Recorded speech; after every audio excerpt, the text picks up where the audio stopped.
So here's an insane story that The Guardian is reporting on. Facebook teams with right-wing Daily Caller in fact-checking program. Site co-founded by Fox News host Tucker Carlson has promoted misinformation and is known for pro-Trump content. So this is a big deal. Now, I think the name of the thing is checkyourfact.com or something like that. But don't get it twisted.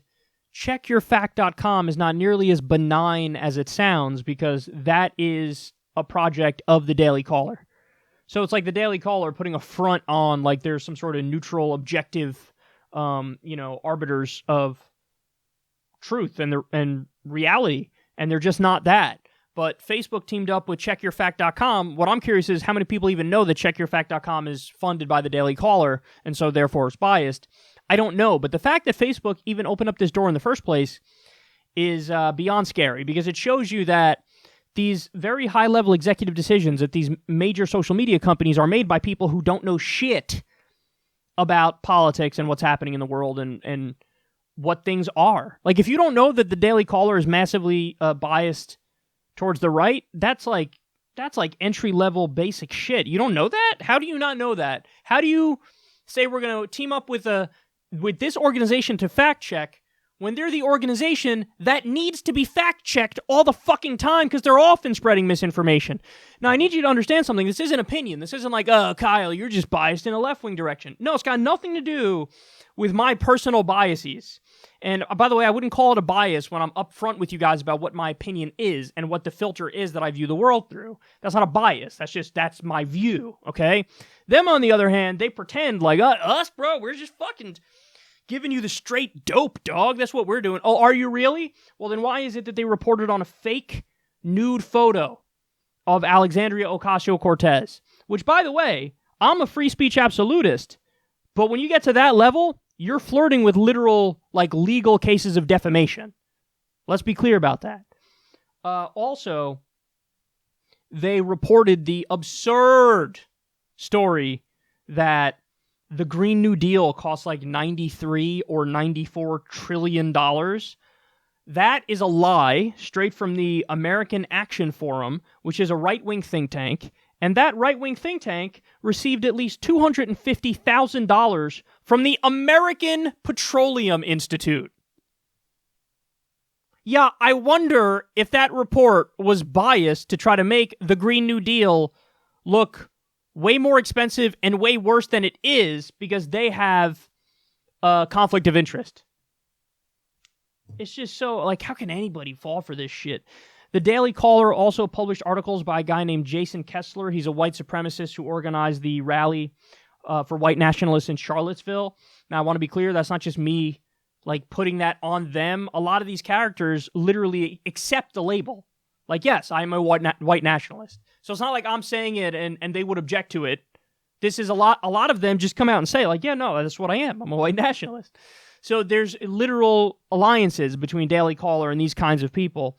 They also ran with the fake story that Bill Clinton and the Clinton Health Access Initiative distributed watered-down AIDS drugs to patients in Africa. Not true. And again, you want to talk about somebody who's hard on the Clintons? You won't find anybody harder on the Clintons than me. That's on record. You go type Clinton into the Secular Talk search box, you'll see nothing but 90% negative stories because they 90% do negative shit. That's why I do it. But that doesn't mean every story you come up with against them is true. That's not the case. And this is one of those things where it's not true. It's false.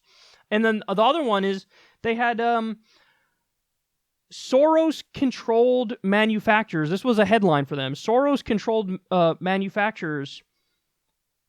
They made the voting machines in 16 swing states, and they're going to be rigged in favor of Hillary Clinton. Okay, has there been a correction since, I don't know, Donald Trump won the fucking election? No, there hasn't. See, this is a hack right-wing organization that's working backwards from their conclusions. They don't care about the truth. They care about their narrative. And Facebook is saying, you're going to be one of the fact-checkers? It shows you they don't know what they're doing. Listen, man. I get the idea. If you want to say, hey, we need to make sure we control fake news, so we should at least have some level of fact-checking going on. Like, I get that notion. That seems reasonable at face value. But ultimately, no, there should be no ultimate arbiters of truth because who's going to watch the Watchmen? You understand? That's the age-old question. Like, okay, you could have a totally free and open forum where anybody could say anything and post whatever they want, and a lot of it's going to be fake and a lot of it's going to be real, and it just is what it is, man. That's the nature of the beast. If you do that, at least it comes as advertised. If you say we're going to have fact checkers check this stuff, but then you have fact checkers who are biased, well, then you just made the problem worse, because now you have the stamp of approval on stuff that could be fake. Whereas before, it was just out there and it could have been fake, could have been real. It's open. It's a question, you know? Whereas now you're saying, no, this is real, and then it turns out to be fake, so you made the problem worse. Who's going to watch the Watchmen? There should be no ministry of truth. The government can't have a ministry of truth because we have a free press in this country, and also maybe our corporate overlords shouldn't have a ministry of truth because they don't know what the fuck they're doing. If they pick the Daily Caller to be a fact checker for them, they obviously have no fucking idea what they're doing.